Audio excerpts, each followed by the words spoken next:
progress, protest, peace, and love. Of course, we have those individuals who have come together and created a phenomenal virtual existence for all of us to celebrate, even when we can't and must be safe. So, there is a beautiful experience that all of us can have together. Thank you so much. Joining me tonight is, of course, Miss Faith Morris from the National Civil Rights Museum. Hello, Faith. Hello, Munson. How are Thanks you? for having me. Always look forward to spending some time with you. Great. So, tell us about this beautiful virtual awards. Obviously, I've seen it, and it's probably an experience that is breathtaking because of the breadth, the love, and even during COVID, the moving fact that some of those individuals that the museum has recognized are no longer with us. But the recognition and the individuals that you have recognized are just so insurmountable and make us know that what you guys do is so special. Can you share with us what individuals are going to experience and see and why you went virtual? Well, usually the Freedom Award is a huge celebration. It's a tribute. We recognize men and women who have done the most, actually, for civil and human rights. Those that have been the champions for the disenfranchised, those who have really risked their lives for the betterment of society. And these are national and international men and women. So 2020, as we know, was a rough year. And it was very difficult for the National Civil Rights Museum. We closed the museum, in March. We stayed closed for 3 months. And when it was time for Freedom Award, which is typically in October, there was no way to have a Freedom Award and social distance. The Freedom Award is a very social event. So we canceled the award this year, or in 2020. We canceled that. But what we wanted to do, what we needed to do, what we always do is take a moment to really recognize these outstanding individuals. And we wanted to do it again this year. So that's why we did the virtual Freedom Award tribute. And we took some time actually to take a look at the very first Freedom Award. We went from 1991. Freedom Award will be 30 next year, or this year, 2021. And we started in 1991 with Rosa Parks and Coretta Scott King as our first honorees. It was also at the time that the museum opened, so it was like a dual, celebration, a dual tribute. And so it was really phenomenal actually to go into our archives, go into our collections and pull some of those celebrations. So you really get to see Barbara Jordan doing what Barbara Jordan does. Everybody got it full from what she said. Kings and heads of state, presidents, men and women internationally that have really done something. You will see Ruby Dee. We got Ruby Dee. We were going to do Ruby and Ozzy died right before the award. So she was there. Oprah. It's a list of who's who, honestly, of Mandela. And that year, actually, we only honored Mandela. Usually it's, 2 or 3 individuals. And for the 20th, it was 16. But what we found in that journey of just going back and really, leading up to our last one, which was 2019, the theme throughout was what these men and women found in their journey of just trying to do good, that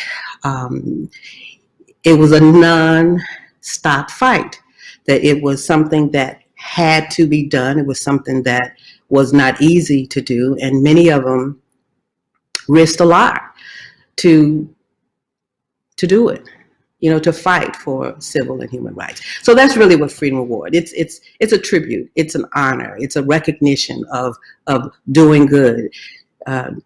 John Lewis. There's some favorites there. The entertainment was phenomenal. So it's an hour and a half sit back, be with somebody you want to spend an hour and a half with and have some fun, have a treat, have a drink, and really get engaged with these performances and these remarks. The remarks, you're going to want to hear it again. You're going to, do a rewind on some of them because what they said was memorable. We honored Joe Biden in 2018. And of course, he was not running for president then, but he announced soon afterwards. But he and Jesse Jackson were honored at the same time, as was Pitt Hyde, who is in Memphis. There's so many memorable times that we spent with honorees. There's so many memorable times that we got to really understand what their platforms were about. With the Hafsat, who is from Africa, Nigeria, and what she had to go through, and she lost her family. Their stories are something else. Their stories do grip you, and you'll be glad that you spent the time.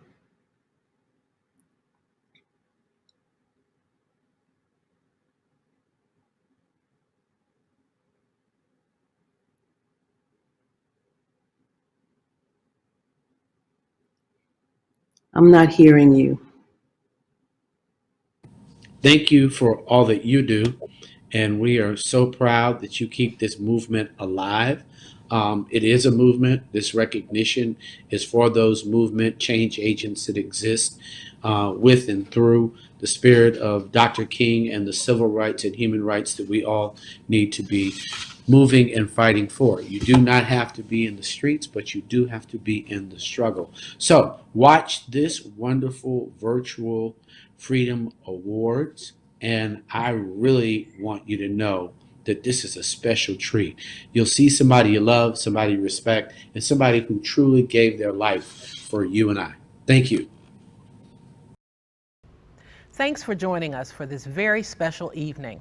I'm Terry Freeman, president of the National Civil Rights Museum, and well, it's Freedom Award season, but it is also 2020, so that means a virtual Freedom Award tribute.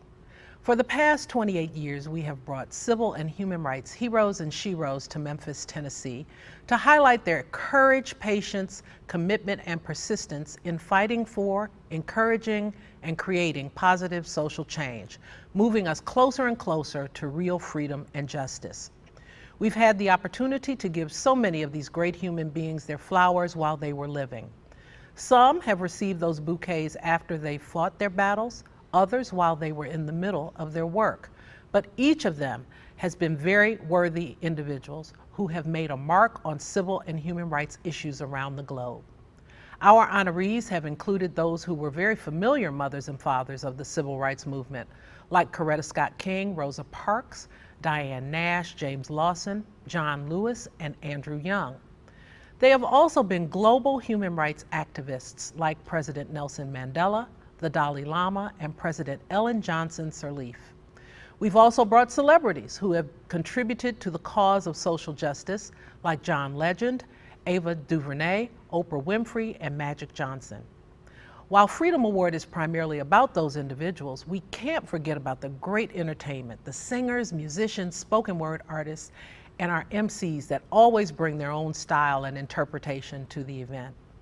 There are far too many to name, but like me, if you've attended even one award ceremony, you probably have a favorite honoree or moment that comes to mind. If you've never attended, have we got a treat for you. Although this year we could not get together, walk the red carpet in our finest outfits, and share a drink and a few hors d'oeuvres, we invite you to join us this evening as we take a virtual journey through the past and lean into the future in preparation for our 30th anniversary in 2021. Tonight, we walk down memory lane and revisit some of the very best moments of the past 28 Freedom Award events, including our student forum that precedes the Freedom Award ceremony. So get comfortable, grab a special beverage and a bite to eat, and let the National Civil Rights Museum get your 2020 holiday season started. Enjoy the show.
the floors for many, and you best believe she hardly gets a penny, living just enough for the city.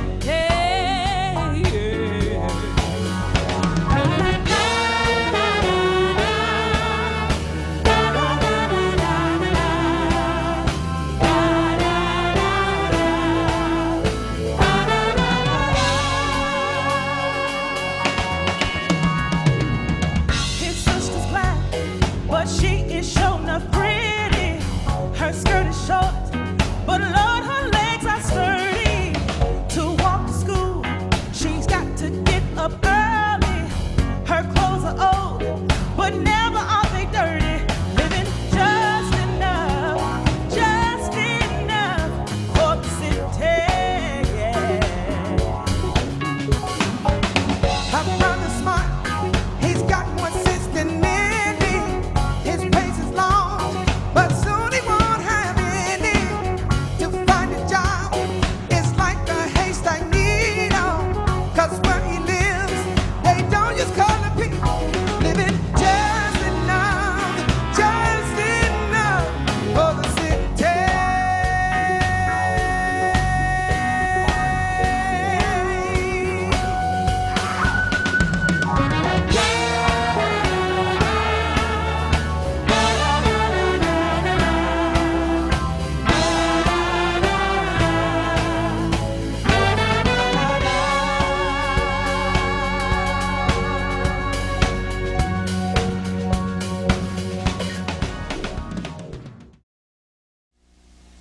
On December 1st, 1955, in Montgomery, Alabama, this lady was put behind bars. On July 4th, 1991, in Memphis, Tennessee, we say thank you. Ladies and gentlemen, Miss Rosa Parks.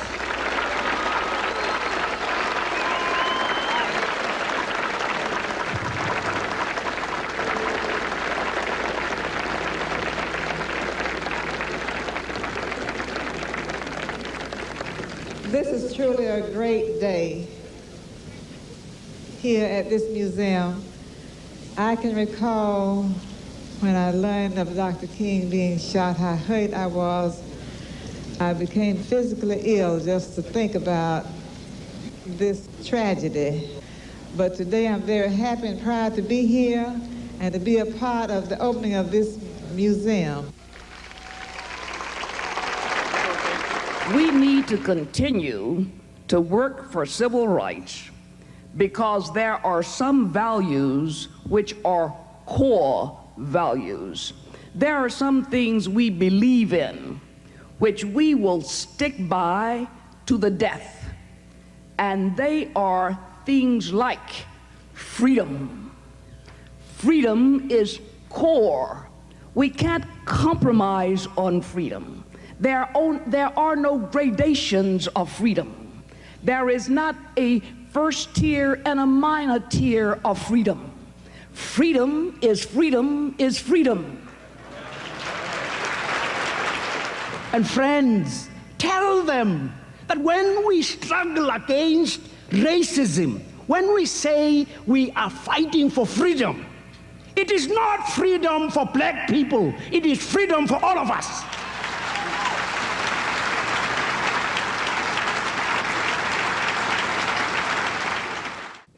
And Martin Luther King's dream at the March on Washington was pronounced in spite of the fact that he said America had presented the Negro with a bad check, and that he refused to believe that when we presented this promissory note before the Bank of Justice in this great nation, he refused to believe that it would come back marked insufficient funds or insufficient justice. And it was in spite of the fact that he got the bad check back. Let there be peace on earth, and let it begin with me. Let there be peace on earth, a peace that was meant to be.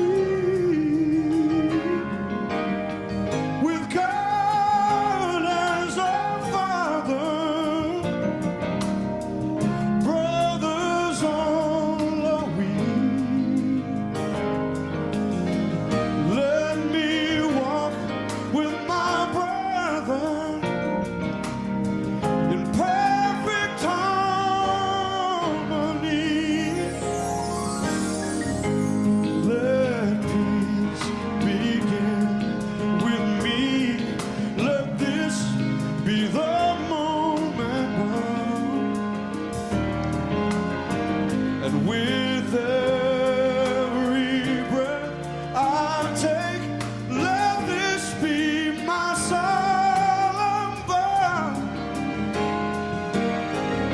to take each moment and to live each moment in peace eternally. Let there be peace on earth, and let it begin with me.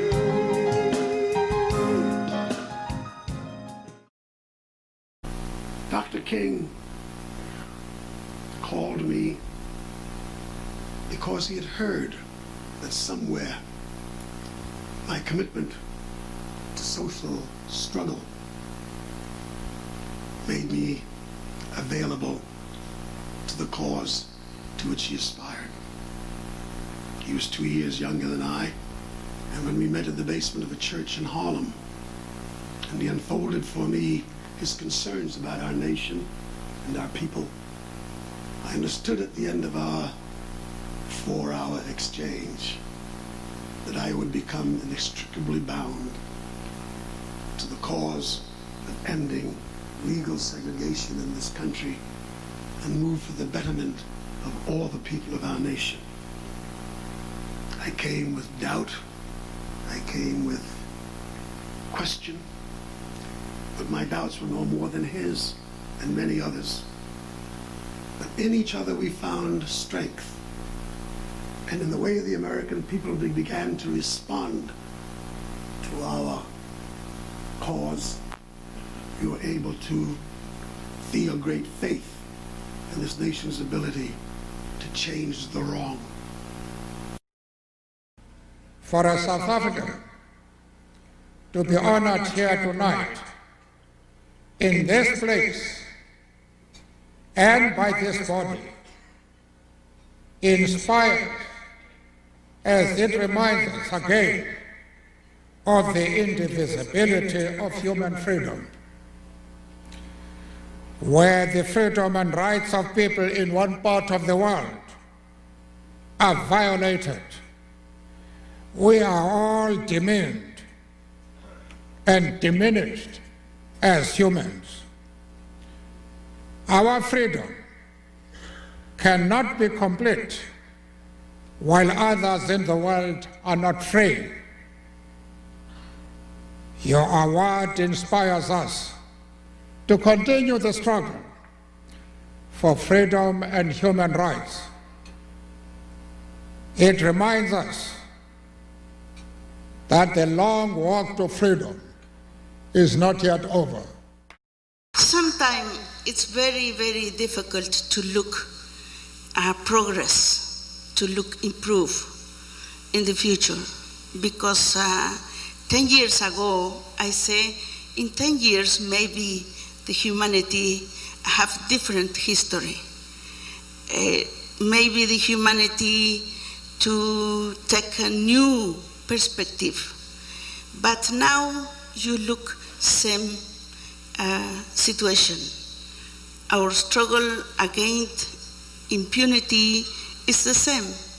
Our struggle against racism is very important. It's the same. Our struggle for the peace is the same, for the justice.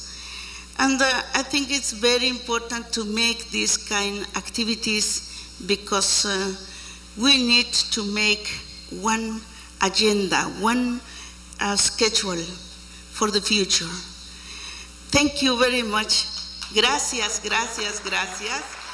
When you walk through the museum and you see this wall of faces of people who've received this award previous to tonight, it's really daunting, it's humbling, and you know that I'm in high cotton now.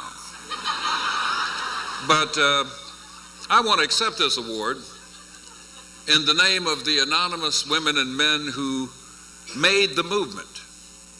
The people with tired feet, the protesters who were beaten back, the people who wouldn't turn back.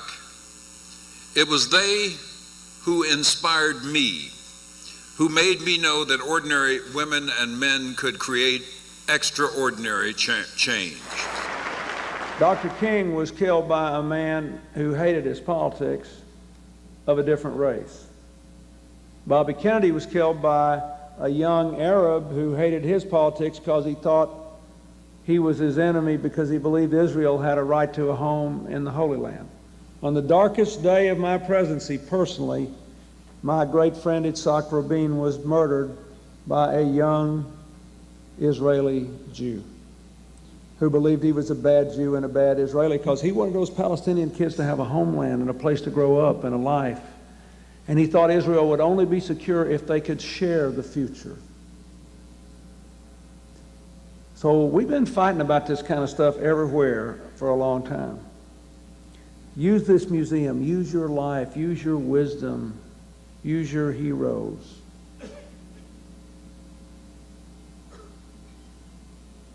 Try to get people from all around the world to see this and to see that if we did it here after hundreds of years of oppression, and if Mandela can walk out of his jail after 27 years and forgive the people who brutalized him, that this can be a model for all these other religious and tribal and whatever conflicts. And try to remember that the only way we can ever keep making it a model is if we follow what our founders told us to do to make a more perfect union. The National Civil Rights Museum every day helps to make America a more perfect union. Thank you, and God bless you. I tasted the bitter fruits of racial discrimination, and I didn't like it. So like hundreds and thousands of others, I got involved. Blacks and white, rich and poor, we got involved. We got in the way, we got in trouble. When I was growing up in Alabama, my mother and father would tell me not to get in trouble. Don't get into trouble, they would say, but I got in trouble. It was good trouble, it was necessary trouble, and I was not the only one getting into trouble. During the 60s, so tonight, in accepting this award, I said, call it a house for Memphis, call it a house of Tennessee, call it a house of Atlanta, the house of Georgia, call it a house of Washington, call it a house of New York. We all live in the same house. Call it a house of Ireland, call it a house of Africa. We all live in the same house, for we are one house, we are one people, we are one family. So tonight I said to each and every one of you, walk with the wind and let the spirit of freedom, justice, and liberty be our guide. Just maybe our foremothers and our forefathers all came to this great land in different ships. Tonight we're all in the same boat.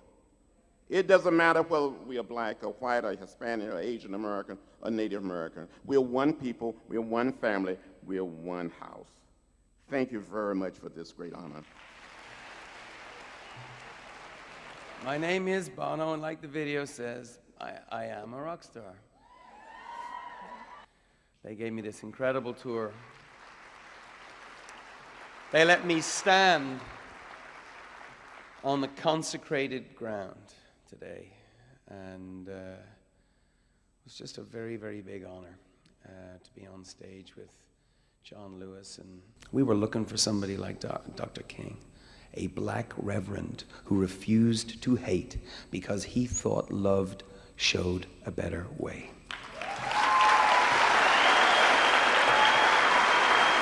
I walked through the Lorraine Hotel, the museum today. This was my first visit, and I consider it a gift to be in the place where Dr. King's spirit ascended from. I consider it to be a gift of empowerment and strength and courage and spirituality to be able to walk the halls of the Civil Rights Museum and see the faces and hear the voices of those who made my life and our lives possible. I owe them a lot.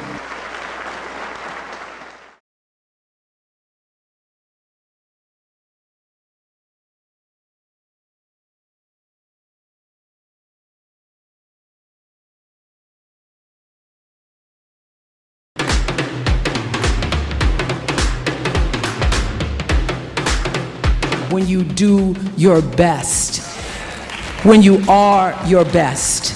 And that is what you owe. You owe every person who gave up their spirit.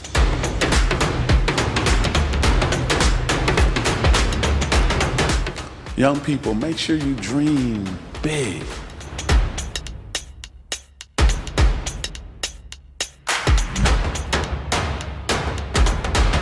You know, Deidre, you and I are the youngest MCs ever invited to host a public forum. You ready for this? I was born ready for this, okay? What advice do you want to give students who want to make a change, but they do not know where to start? That your generation would understand that there was more to what my dad and my mom and those in the movement did than marching and protesting and demonstrating. There were things that took place behind the scenes in terms of teaching and educating and training and strategizing that gave context to the marches and the demonstrations.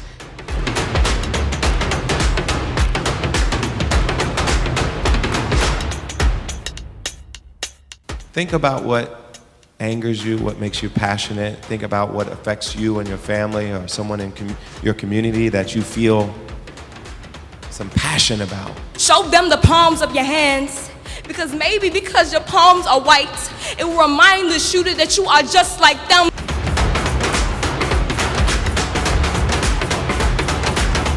Oh, glory, glory.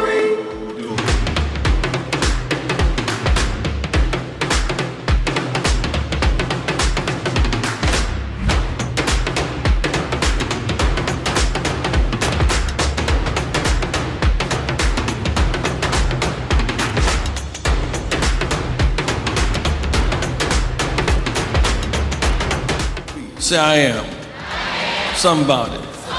I am somebody.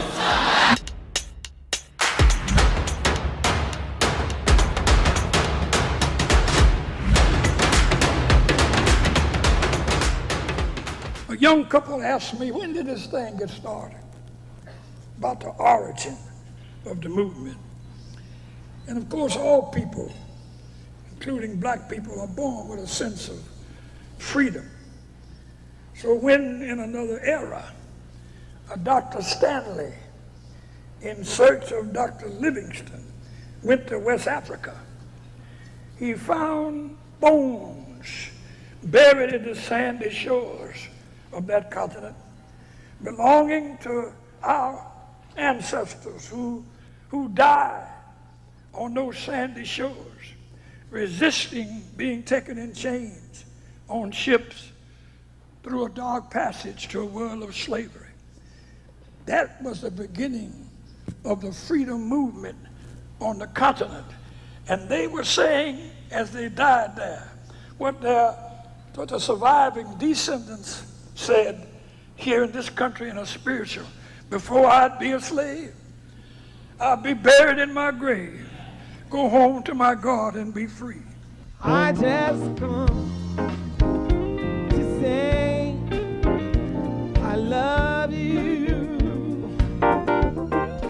I just call to say how much I care. I do. I just call to say I love you, and I mean it from the bottom of my heart. Oh, my heart, I love it from the bottom of my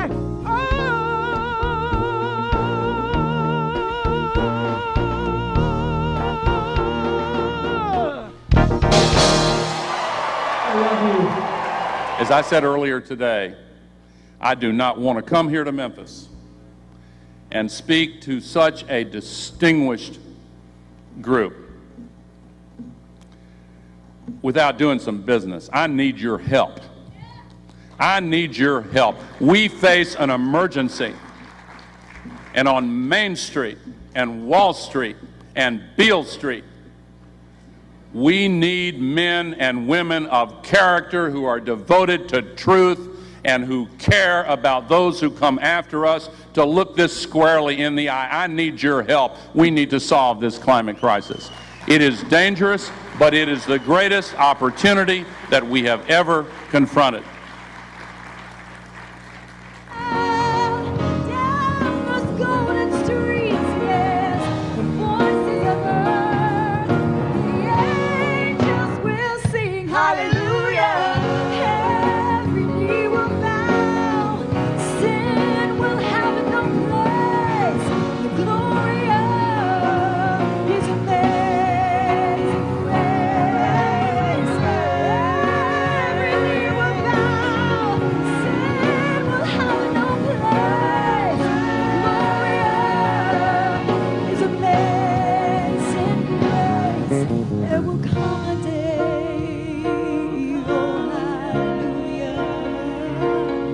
There will come a day, hallelujah. There will come a day, hallelujah. There will come a day,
Back to one. Someone really cares.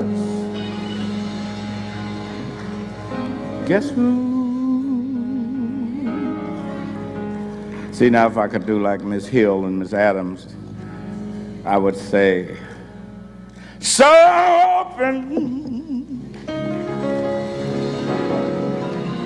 open your heart. Oh, then surely you'll see. 5, that's someone for who really cares. There's someone who really cares is me.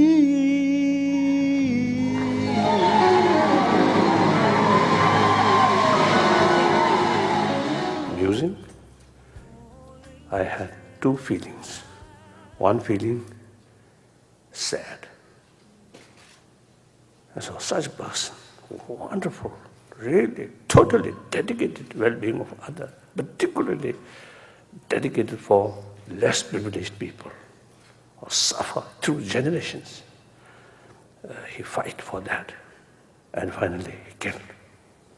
It's sad. But another feeling, no matter how much obstacle, but struggle, or just a struggle for right, for freedom.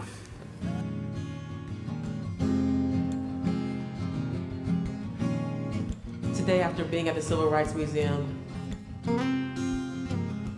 the same thing that the Dalai Lama said, I felt 2 things.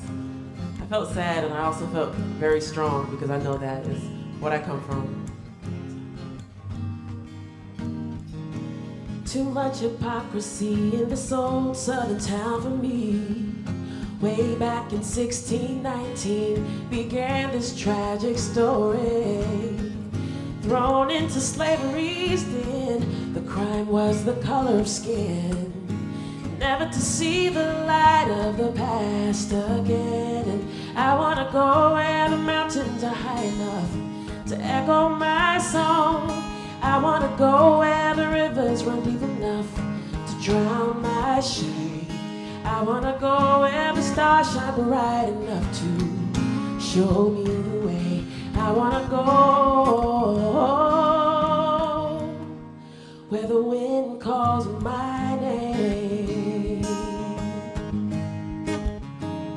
The wind is calling India, India, India. My friends, we are blessed. Let's not forget it. And let's continue to give to each other, to our communities, our country, and this world.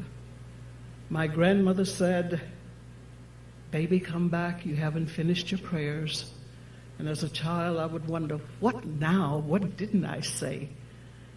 I'd come back and get on her knees. She said, "You didn't ask God to make you a blessing." And I would say, "God, make me a blessing." Get up and go on about my business. And over the years, that became a pattern. I finally realized the essence of being a blessing. I stand before you tonight thanking you so much for this honor. But as you honor me, you honor yourselves. And at a proud 76 years of having lived and seen so much and change, I still say thank you. And I ask God to continue to make me a blessing. Thank you.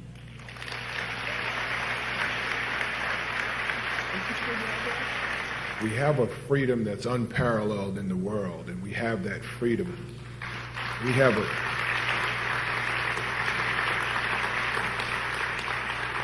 a freedom because all the sacrifices that have been made for us.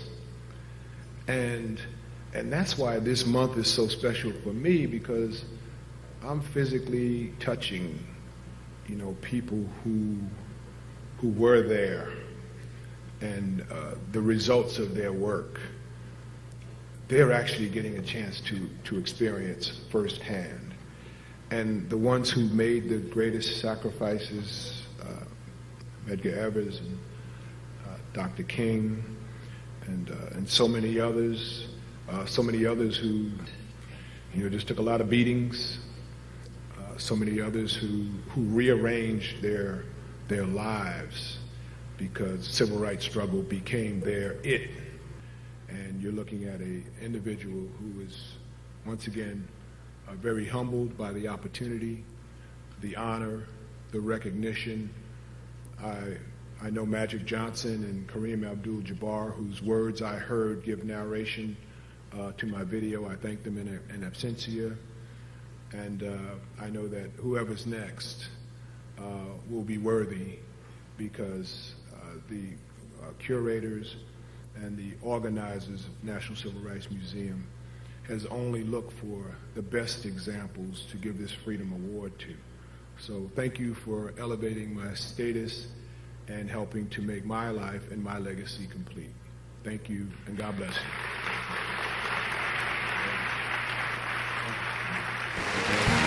What's up, Memphis? Good evening.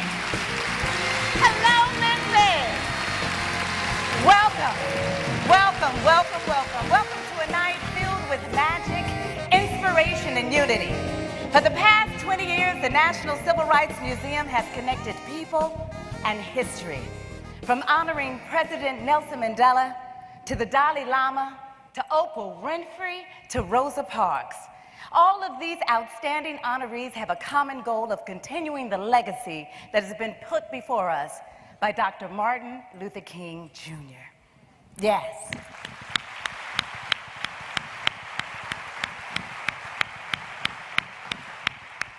And that legacy is pure and simple. Make a difference.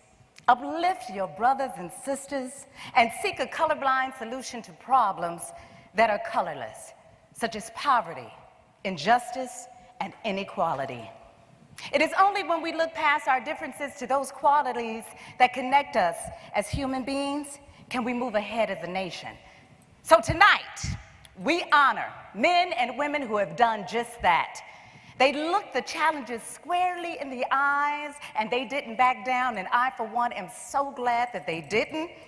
As I stand here strong and firm, and I humbly say, thank you.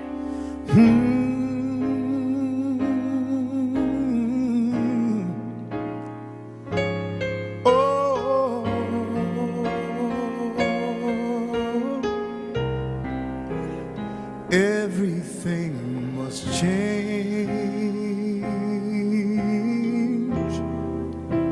Nothing stays the same. Everyone will change. No one stays the same.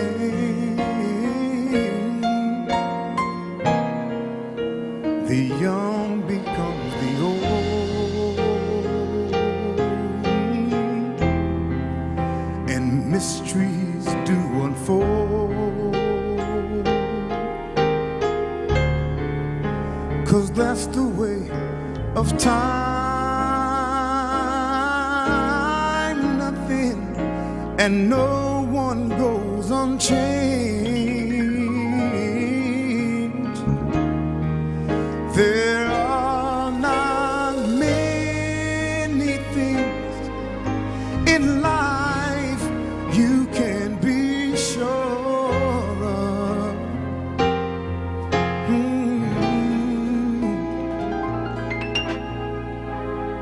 Except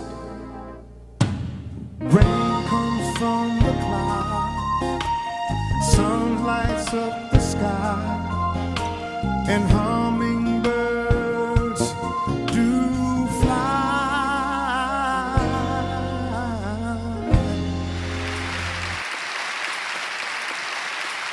If we can give them this space, all human beings will be as tall as any other human being. And I keep repeating, poverty should not belong to any civilized society. Poverty should belong to museum. That's where poverty should be. Nobody in the world should remain a poor person. We can do that.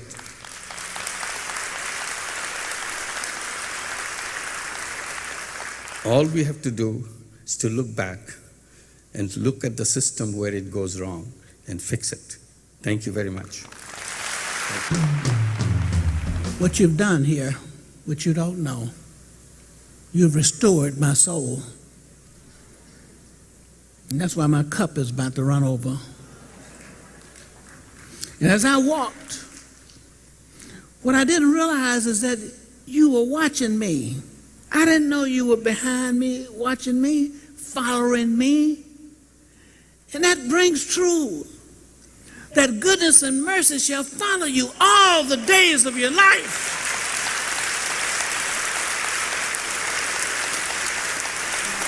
I want to thank you for restoring my soul. You know, my brother and sister and I never ever intended to carry the torch of St. Jude. In fact, my father had been quite clear to us that this was his promise and that the work of the hospital would not be our burden to carry once he was gone, which of course was psychologically brilliant. And I know too that my father would join me in thanking the National Civil Rights Museum for all that you do. How moving and fitting that you have transformed the Lorraine Motel, a place of such deep sadness 44 years ago, into an inspiring destination so that all may pay tribute to the triumph of Dr. King's vision.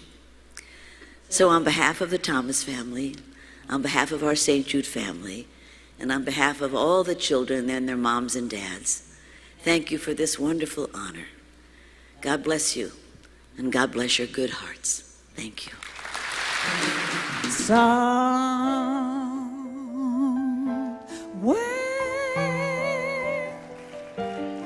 over the rainbow, way up high. There's a land that I've heard of once in a lullaby.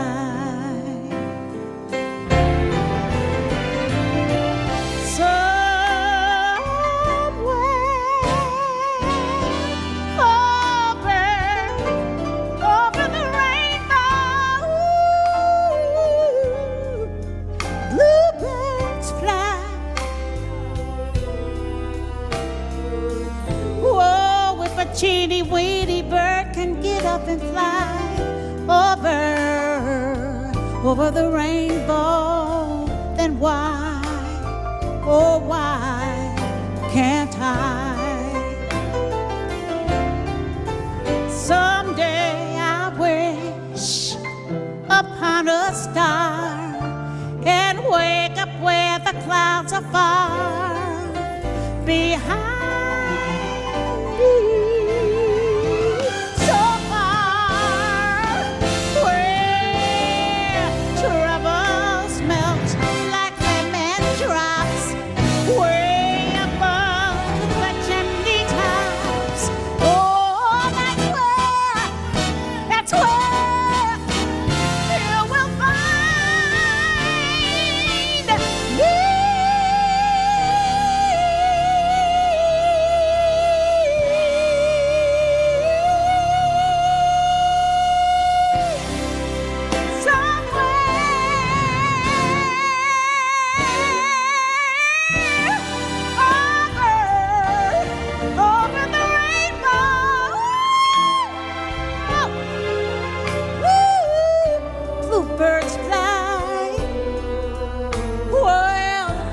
Teeny weeny bird can get up and fly over the rainbow. Then why, oh why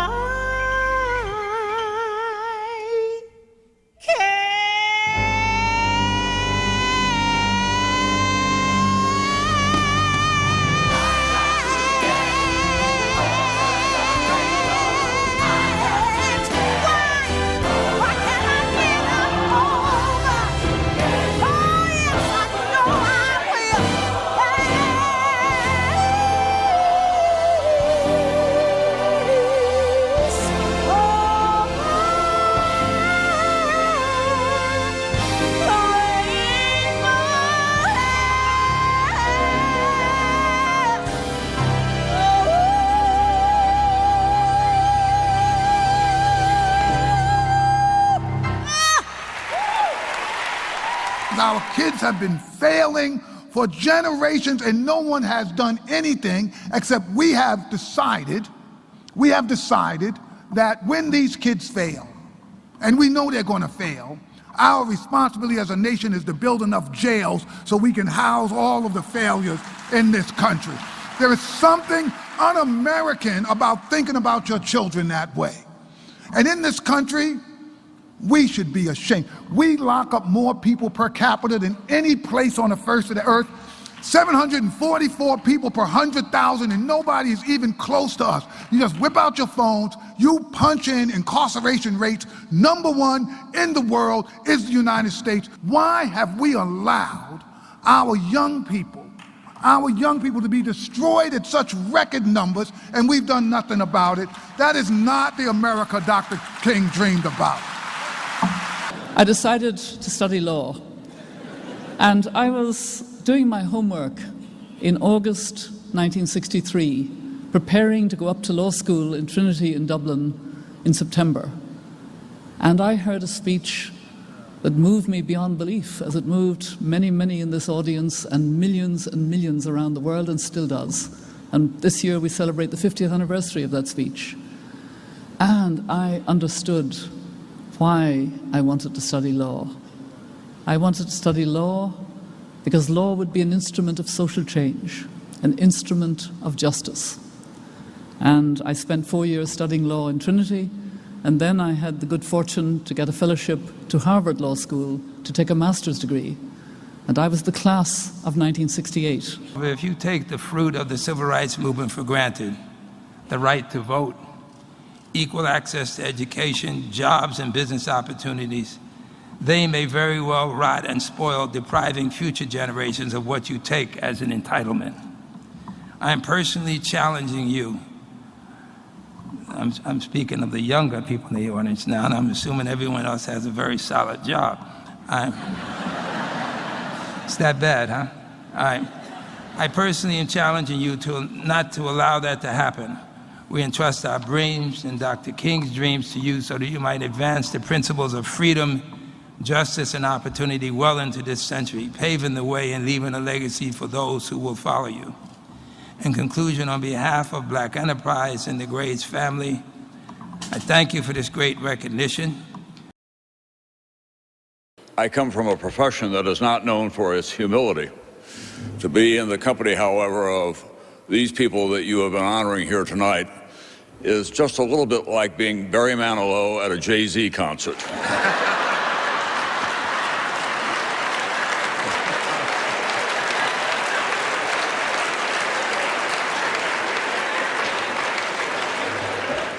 I am wondering how I got here, but in fact, this is a common cause that knows no pigmentation line. There are no racial lines when it comes to human rights and the promise of equality for citizens in this country. To fulfill that promise has been a long journey, and it is not yet over. I thank you for helping us to build a proud legacy. I was simply your vessel. So may God bless and keep you and guide my successor to even greater heights. Thank you so much for your support, your love, and for all you have done to help create a world-class National Civil Rights Museum right here in Memphis, Tennessee. Thank you.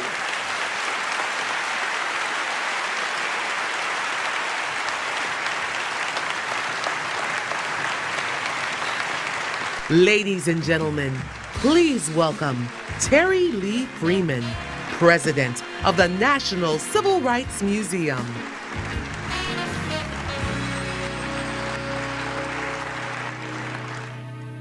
Good evening, and thank you, Beverly. It is truly a privilege and an honor to be in this servant leadership role, to have the awesome responsibility of stewarding the future of this great institution and national treasure. Yes, it's true, there's some things I don't understand,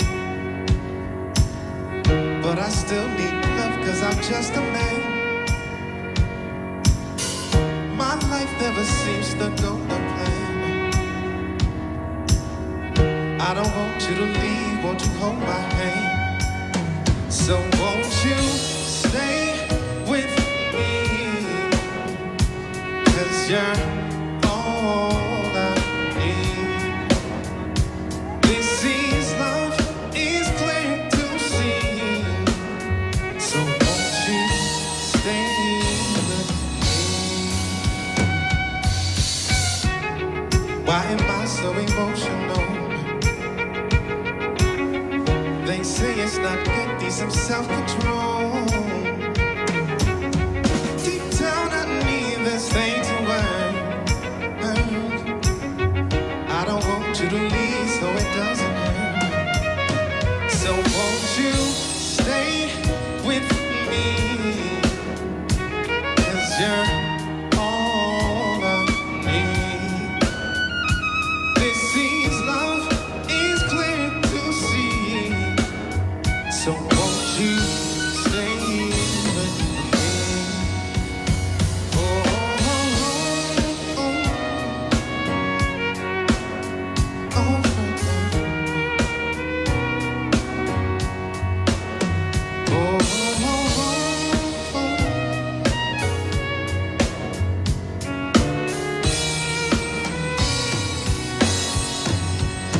so won't you stay with me. Tonight we celebrate. Tomorrow we pursue our mission to make sure no one ever forgets.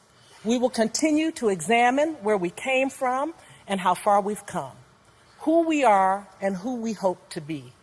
We are immersed in this very important movement. She passed their test so that they had no more excuses. See, what they meant for evil, God meant for the development of her future. Little soldier, left, right, left, marched her dainty little feet on the battlefield of racism. The mere value of her presence yielded this important lesson. Racism is a grown-up's disease, and we should stop using our children to spread it, but instill into them the value of love, education, and the premise that every race is worthy of being accepted. As I walked through the museum, and before I knew it, I was in the space where Dr. King was. And I looked out onto the balcony, and I felt like I saw what he saw. It was something that I will never forget. So to be honored here tonight in this manner, I cannot begin to tell you. I feel like I've found my rightful place in history, and you all have given that to me, and I thank you so, so very much. So my charge to you would be to think, what can you do? It doesn't have to be the front lines. Well, you all are here tonight, so you've done a bit. But to inspire others to see that you don't have to be on the front lines, but you do have to do something to make the world a better place. I saw a poster last year in Mississippi, not where you'd expect it, and it said, "Y'all means all." Yes, we are all God's children, and we are all created in the image of God, or so we're told, and most of us believe it. And I don't see where it says that God is white or black or Asian or Hindu or Buddhist or Christian or Muslim or straight or gay. We're all created in the image of God. Y'all means all. Let's hold that thought and go forth and make it reality. Thank you. The museum that I toured this afternoon was jaw-dropping to me in its beautiful display of the magnificence and the majesty of Black people. I thought that it was just a beautiful overview of both tragedy and triumph. And I was allowed to go out onto the balcony. No words. It just happened about an hour ago, and I'm still a little shaken up. But just to have that place, that space preserved in this way is something to celebrate. And so I thank the museum so much for existing and for honoring me here tonight. From the plane to this moment, my time here in Memphis has been really extraordinary. It's been one of the most beautifully organized experiences I've had. Really, you guys do it really nice here in Memphis. I really like it. It was one particular day, and I was really, really upset and just challenged by what was going on. And my producer, Oprah Winfrey, was nearby. It's nice to have her nearby. And I remember saying, why is this happening to me? Now, why is this happening? We were just about to get this shot, and why did this happen? And she said, in her Oprah-like voice, something that really changed my life, and I've really abided by for the last 2 years. She said, Ava, this is not happening to you. It's happening for you. The decades-long struggle of local people like Amelia Boynton made it possible. The sacrifice of martyrs Jimmy Lee Jackson and Reverend James Reeb made it possible. The courage of student organizers like Bernard and Kalia Lafayette made it possible. The commitment of clergy like Reverend Clark Olson made it possible. The vision of activists like James Bevel and Diane Nash made it possible. The political will of President Lyndon Johnson made it possible, and the inspirational leadership of Dr. Martin Luther King Jr. made it possible. But despite the troubling legacy of Jim Crow that we still live with today. We, as a people, and we, as a nation, are in a far better place today than we were yesterday. And it's because of Selma.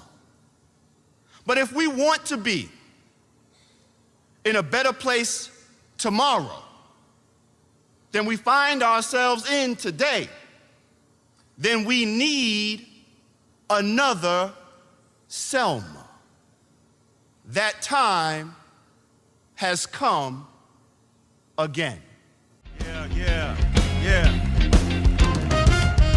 I'm happy to be back, especially for such an important occasion. Happy 25th anniversary to the National Civil Rights Museum. You started it all and set the record straight that the civil rights movement was one of the most significant and successful social movements in American history.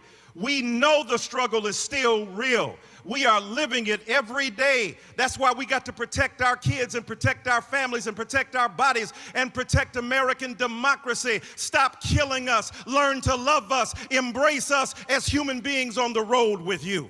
For this 25th Freedom Award, and Justice for All is the theme. Justice for all is something we should all take seriously. Not justice for folks who look like you, or pray like you, or love like you, or live like you. Justice for everybody. That's what we're dealing with tonight. That's the dealio. That's the real deal, Holyfield. That's what we're doing. Falling back on that what the heck if I gangster lean, getting funky on the mic like an old batch of collard greens. Fighting for justice is their calling. You'll hear their stories and then you'll think to yourself, I need to get busy. I ain't working hard enough. Believe me, there's plenty to do. But these honorees are definitely making their mark. They make me want to go out and free somebody. Free somebody. Free somebody. I'm thrilled to be in this place. I'm thrilled to accept this award. I had some time in the museum this afternoon, which was deeply meaningful to me, and it just reminded me of something painful but something necessary to say. And what I have to say is that we are still not free in this country. We are not. We are burdened by our history of racial inequality. Our history of racial inequality has created a kind of smog, and we've all been breathing it in, and we're not free. And there's work to do if we want to get free. If we want to get free, we've got to talk about some things we haven't talked about. We've got to talk about the fact that we are a post-genocidal society. There was a genocide on this continent. When white settlers came, there were millions of indigenous people, native people, who were living here, and we killed them by the millions. We slaughtered them through famine and war and disease. We didn't own up to that. We didn't say that's a genocide. We said, no, those people are a different race. And we use this narrative of racial difference to justify our conduct. And that same narrative of racial difference was then used to create slavery, centuries of enslavement. And I don't think the great evil of American slavery was involuntary servitude or forced labor. I believe the great evil of American slavery was the narrative of racial difference that we created in this country, the ideology of white supremacy that we made up to legitimate slavery. So I come from humble beginnings. People think that only certain people can talk about injustice.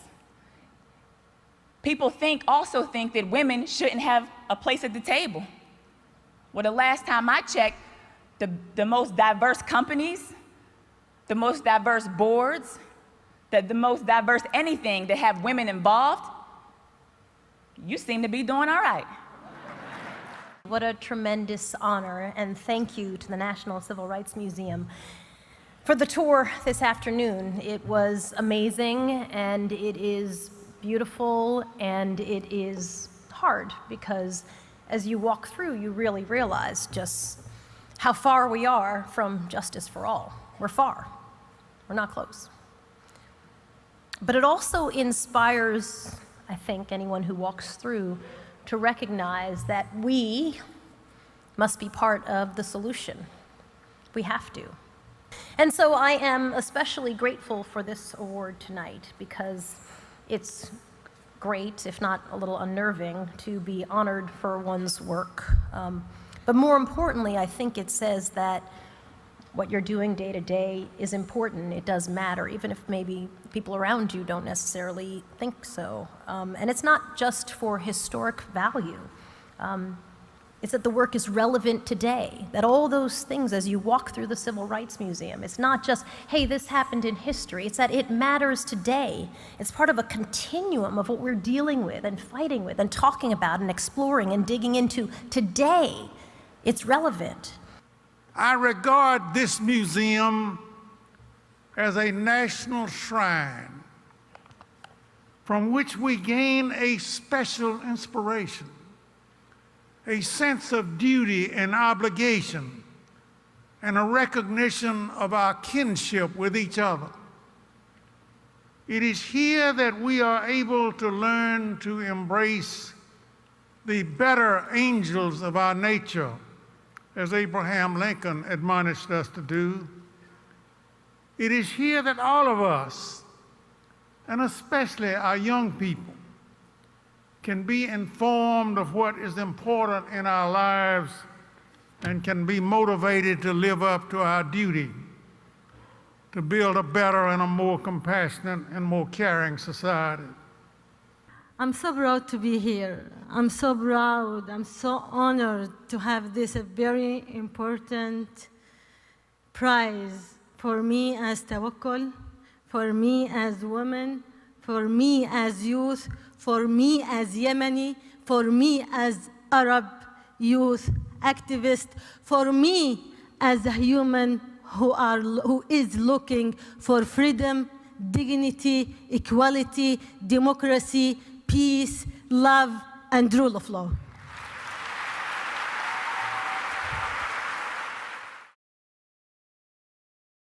Good evening, ladies and gentlemen. It is an honor for me to stand on this stage and represent the old man, the one and only Mr. Hugh Masekela. I would not be here without him.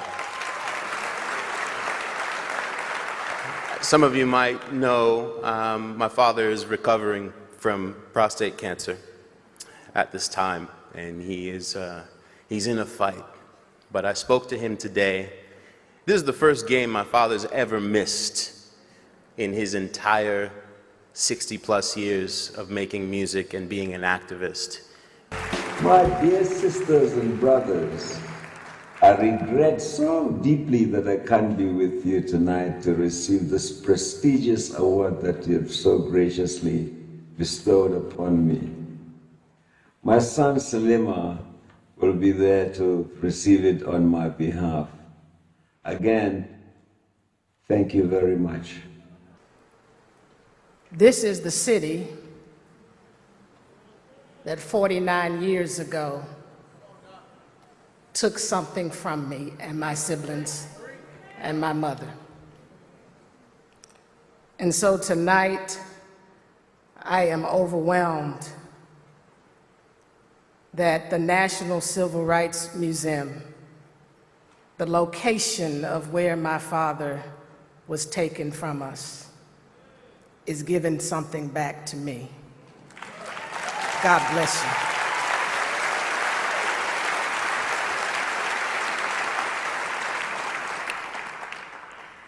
And I receive this in honor of the woman who is responsible for who I am through and through, my mother, Mrs. Coretta Scott King.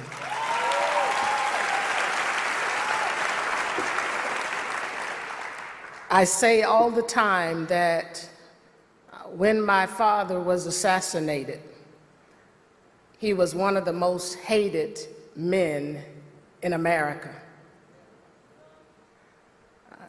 Friends turned their back on him because he chose not to segregate his conscience when he spoke out against the war in Vietnam because of how it was undermining the work of addressing critical social issues here in our country, especially as it related to poverty, which to this day, this nation still has refused to deal with.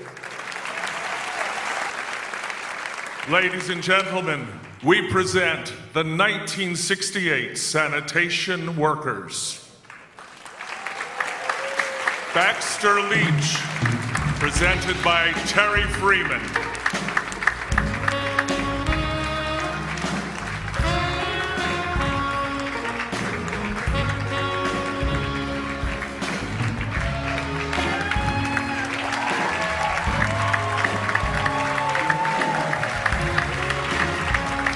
H.B. Crockett, presented by Emily Yellen. There's a train coming, don't need no ticket. Odell Ewell, presented by Rosie Bingham, daughter of 1968 sanitation worker Jake Phillips.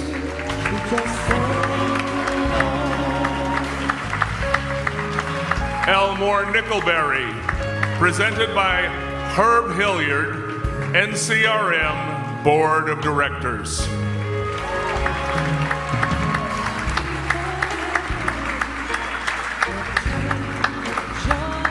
And Reverend Leslie Moore, presented by Payam Sahihi, Ford Motor Company.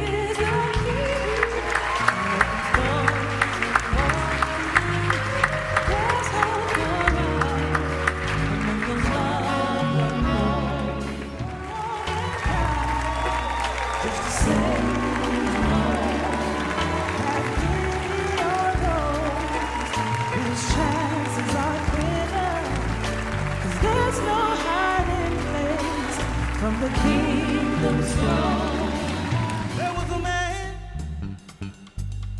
voice of a people,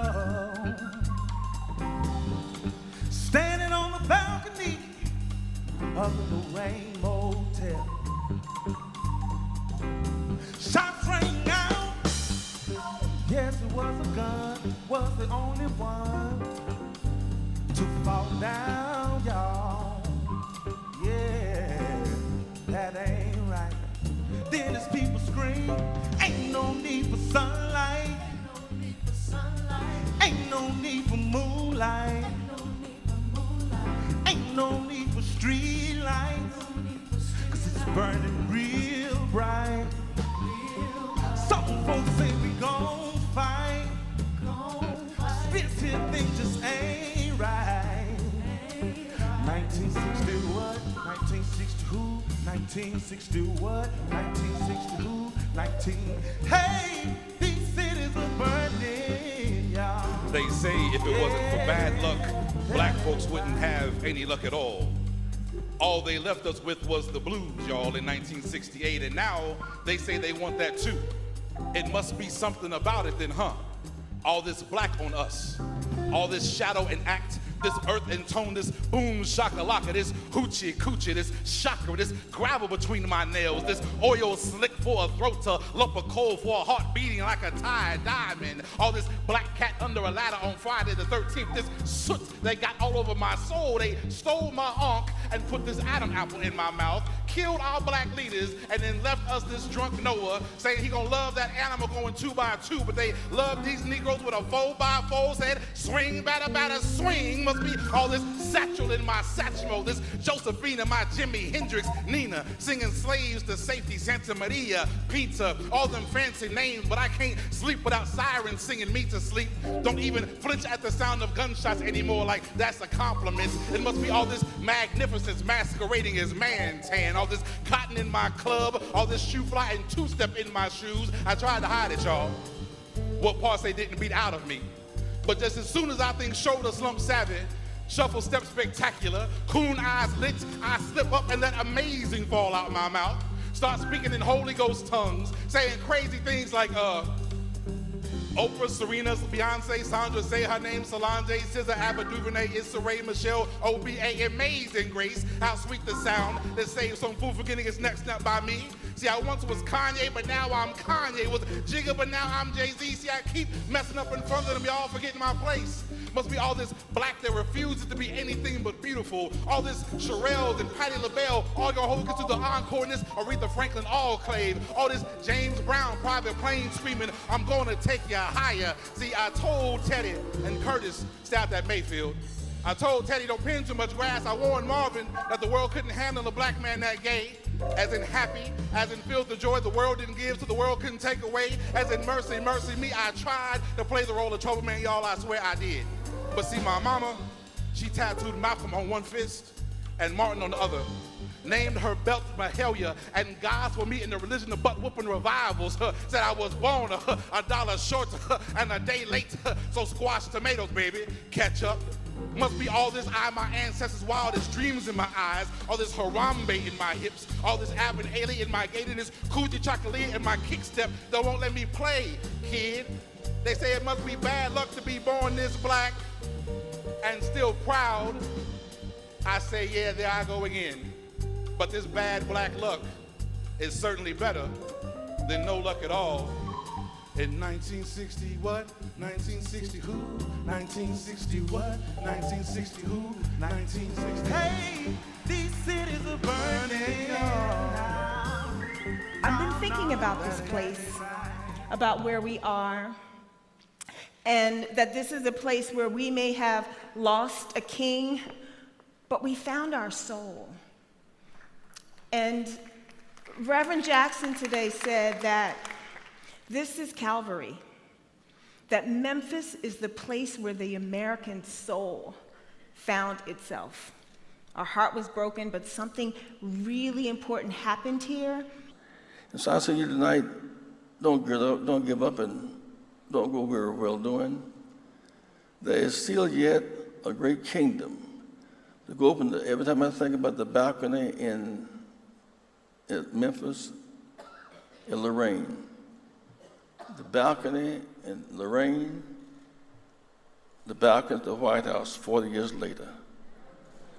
Dr. King crucified on the balcony here, and Barack and Biden resurrected on the balcony overlooking the Potomac in Washington, D.C.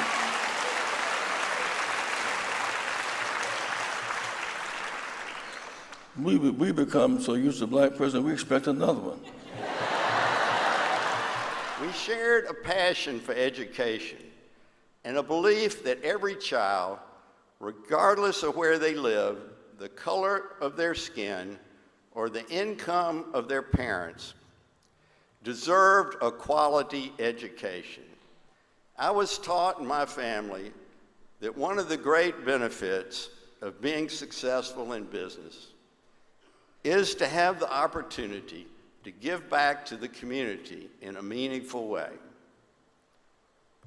Through the lens of the civil rights movement, I can state with conviction that even today, 54 years after Brown versus the Board of Education, access to quality education for every child remains the civil rights issue of our time.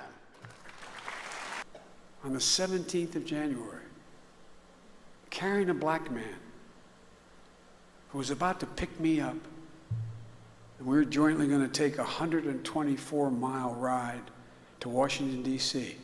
to be sworn in as President and Vice President of the United States of America.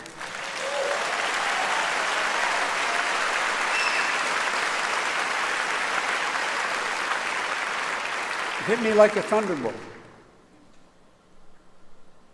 So don't tell me we have to accept where we are. Don't tell me things won't change. Don't tell me that we can't restore hope in this country. Don't tell me that anything is beyond our capability. This is America. We've done it before, and it's time to do it again. God bless you all, and may God protect our troops. Thank you, thank you, thank you, thank you for this great honor. I was around 8 or 9.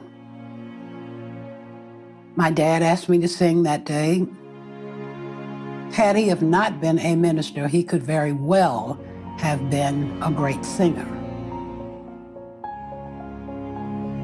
I really didn't want to sing, but he heard the possibilities and he continued to encourage me to sing. And thank God he did.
Thank you, National Civil Rights Museum.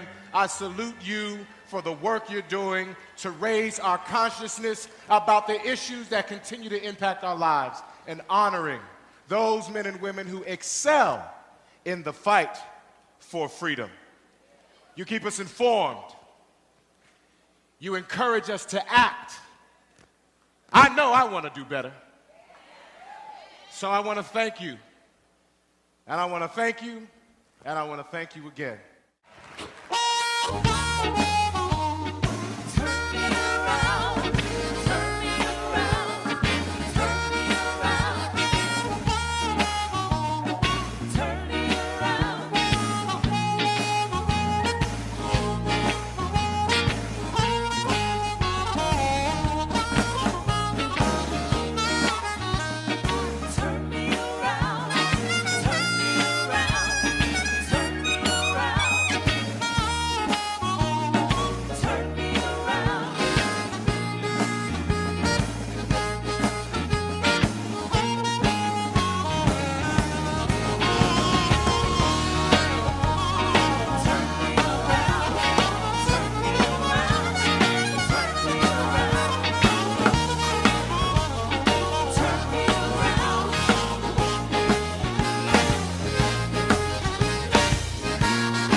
Sending this to my parents. I want them to see.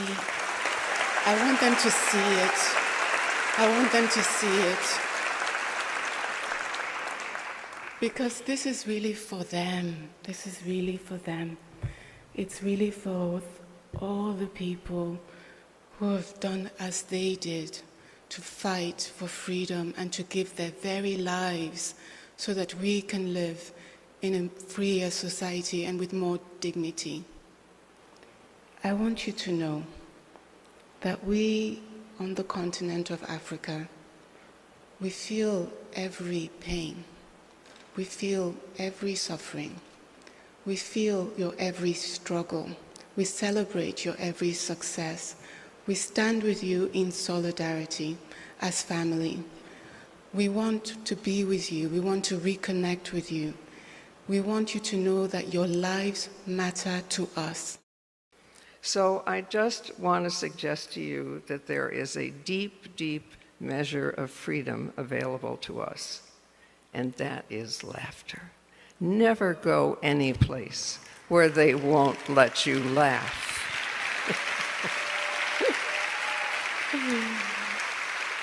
This is a high point of my life. I am so grateful to you. I promise, I will do my best to live up to this award and my two glorious co-awardees, and I look forward to a time when we are all free and we laugh. I'm tired, I'm weak, I am alone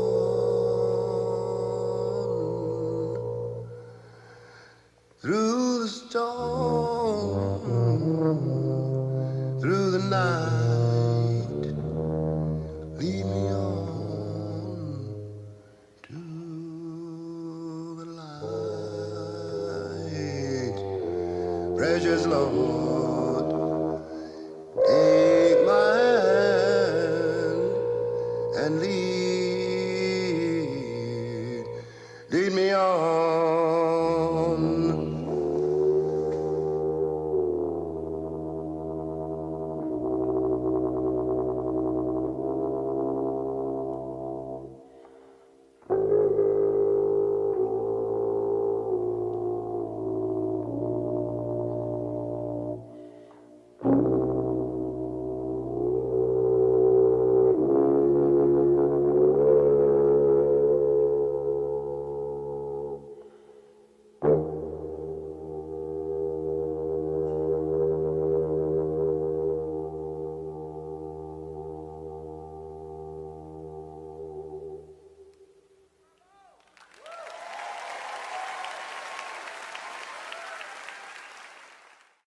It is truly humbling to be here tonight, to join this incredible list of Freedom Award recipients.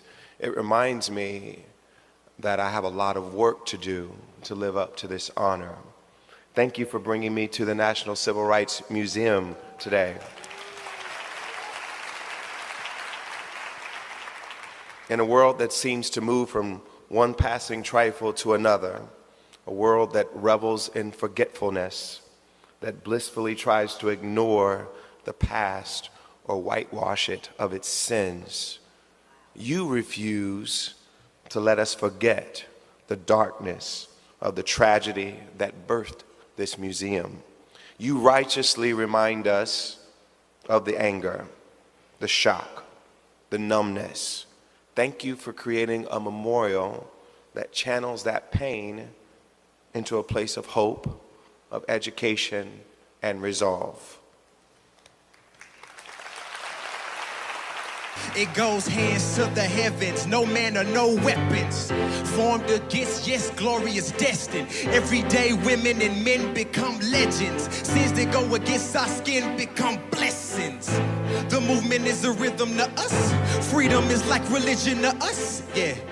Justice is juxtaposition in us. Justice for all, just ain't specific enough. One son died, his spirit is revisiting us. True and living in us. Resistance is us. That's why Rosa sat on that bus. That's why we walk through Ferguson with our hands up. When it goes down, we woman and man up. They tell us stand down, but we stand up. Shots we on the ground and the camera panned up. King pointed to the mountaintop and we ran up like one day when the glory comes, it would be ours, it would be ours. Oh, one day when the war is won, we will be sure, we will be sure. Oh, glory, glory, glory. Oh, glory, glory. Oh, glory, glory,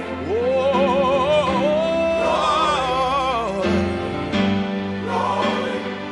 Now the war is not over, victory isn't won, but we'll fight on to the finish. And when it's all done, we'll cry glory, oh glory, oh glory, oh glory. We'll cry glory, oh glory, oh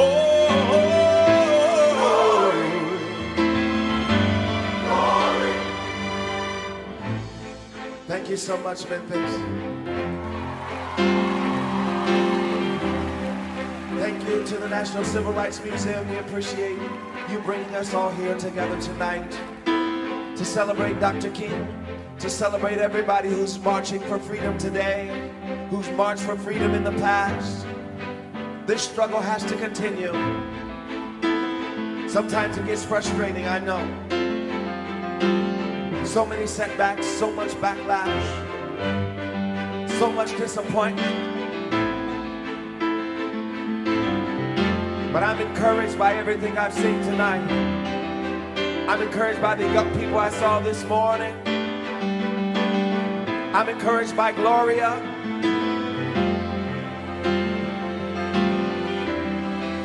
By Hafsa. I'm encouraged to keep going. We can't give up. And one day when the glory comes, it will be ours. Oh, glory. Glory. Glory. Oh.